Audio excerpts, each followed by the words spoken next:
मित्रों, स्त्रियों को हर महीने के मासिक धर्म यानी पीरियड की यातना से गुजरना पड़ता है, जिसके कई वैज्ञानिक कारण बताए गए हैं। इसके अलावा हमारे धर्म ग्रंथों में इसका एक अलग ही कारण बताया गया है।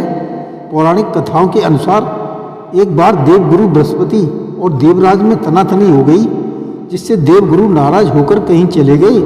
तभी असुरों ने स्वर्ग लोक पर आक्रमण कर दिया, जिसमें देवताओं की हार हुई और इंद्रदेव को स्वर्ग का सिंहासन छोड़कर भागना पड़ा। इस यातना से मुक्ति के लिए देवराज ने भगवान विष्णु को प्रश्न करके उपाय पूछा।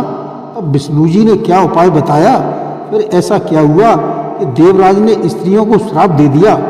उस श्राप के स्त्रियों के मासिक धर्म से क्या संबंध है, स्त्रियों के लिए वास्तव में ये श्राप था या कुछ और, जानने के लिए हमारी इस कथा को अंत तक जरूर सुनें और सब्सक्राइब कमेंट करके बेल आइकन दबाना न भूलें और शेयर अवश्य करें। धन्यवाद। नमस्कार, मैं रणबीर सिंह लोटस एंटरटेनमेंट में आपका हार्दिक स्वागत करता हूं। मित्रों, मासिक धर्म स्त्रियों के जीवन का एक अहम हिस्सा है, जिससे स्त्रियों को हर महीने गुजरना ही पड़ता है।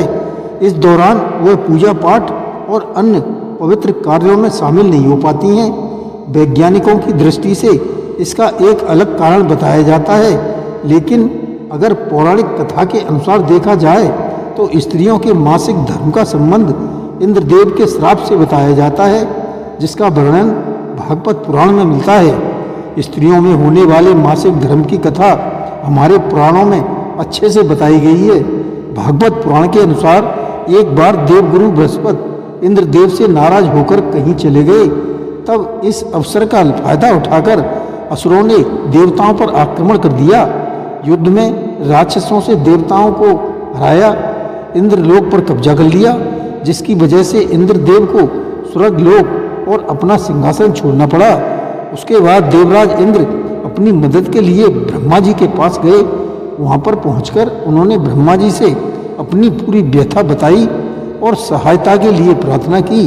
तब ब्रह्मा जी ने इंद्रदेव की परेशानी और समस्या को देखते हुए उन्होंने कहा कि हे इंद्रदेव, तुम्हें किसी ब्रह्म ज्ञानी की सेवा करनी चाहिए, तभी तुम्हारा उद्धार होगा।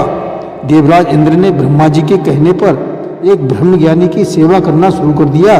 उस ब्रह्म ज्ञानी की माता एक राक्षसी थी, जिसके बारे में देवराज को कुछ भी जानकारी नहीं थी। इंद्रदेव अपने हवन कुंड में यज्ञ के दौरान जो भी सामग्री चढ़ाते, वह सभी सामग्री असुरों के पास चली जाती थी। इस प्रकार देवराज इंद्र की तपस्या बार बार निष्फल हो रही थी। जब इसकी जानकारी, इस बात का पता चला, तो वे अत्यंत क्रोधित हो गए और वे क्रोधवश उस ब्रह्मज्ञानी की हत्या कर बैठे। उस ब्रह्मज्ञानी की हत्या करने के कारण देवराज पर ब्रह्म हत्या का पाप लग गया और अब पाप इंद्र का पीछा करने लगा। उस पाप से परेशान होकर इंद्र ने हजारों वर्ष भगवान विष्णु की कठोर तपस्या की। इंद्रदेव की तपस्या से प्रसन्न होकर वे इंद्र के सामने प्रकट हुए और वरदान मांगने को कहा। तब इंद्रदेव ने भगवान विष्णु से कहा, प्रभु, अगर आप मुझ पर प्रसन्न हैं तो कृपया मुझे इस ब्रह्म हत्या से मुक्ति की कोई युक्ति बताएं। तब भगवान विष्णु ने बताया, हे इंद्रदेव, तुम्हें अपना पाप कई हिस्सों में बांटना होगा, जिससे तुम्हारा पाप कम हो जाएगा, तभी तुम्हें इस ब्रह्म हत्या से मुक्ति मिलेगी। तब देवराज इंद्र ने अपने पाप को वृक्ष, जल, धरती और स्त्री में बराबर बांट दिया। देवराज इंद्र ने अपना पाप देने से पहले वृक्ष, जल और स्त्री को थोड़ा थोड़ा पाप का अंश देने के लिए मनाया था। इसके लिए इंद्र ने इन चारों को एक एक वरदान देने की बात कही, जिसके अनुसार इंद्र को मिले ब्रह्म हत्या के दोष को स्त्री ने अपने ऊपर ले लिया। इससे प्रसन्न होकर इंद्र ने समस्त स्त्री जाति को वरदान दिया कि स्त्री को जो हर महीने होने वाले मासिक धर्म से कष्ट होगा, उस कष्ट की भरपाई स्त्री की कामेच्छा से पूर्ण हो जाएगी। उसकी कामाग्नि पुरुषों की अपेक्षा कई गुना ज़्यादा होगी और पुरुषों से ज़्यादा काम सुख को प्राप्त कर सकेगी। पौराणिक कथा के अनुसार स्त्रियां ब्रह्म हत्या का पाप आज भी झेल रही हैं, इसलिए मासिक धर्म के दौरान उन्हें मंदिर में जाने की मनाही होती है। तो हम आज आपको यह बताने जा रहे हैं कि मासिक धर्म के वक्त स्त्रियां कब अशुद्ध नहीं होती। अगर वो स्त्रियां अशुद्ध होती तो जो बच्चे पैदा होते हैं वो उस रक्त स्राव से ही होते हैं। इस प्रकार से तो आप और हम सभी अशुद्ध ही हुए।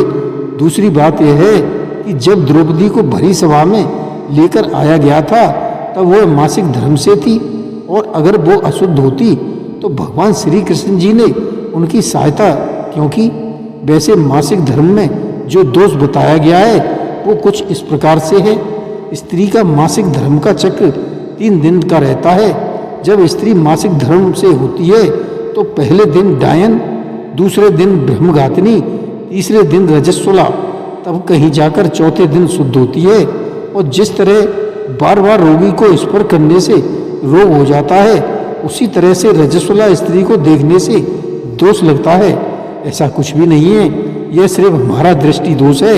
इसलिए रामायण में बिल्कुल सत्य कहा है, जाकी रहे भावना जैसी प्रभु मूरत दीनी त्यतैसी।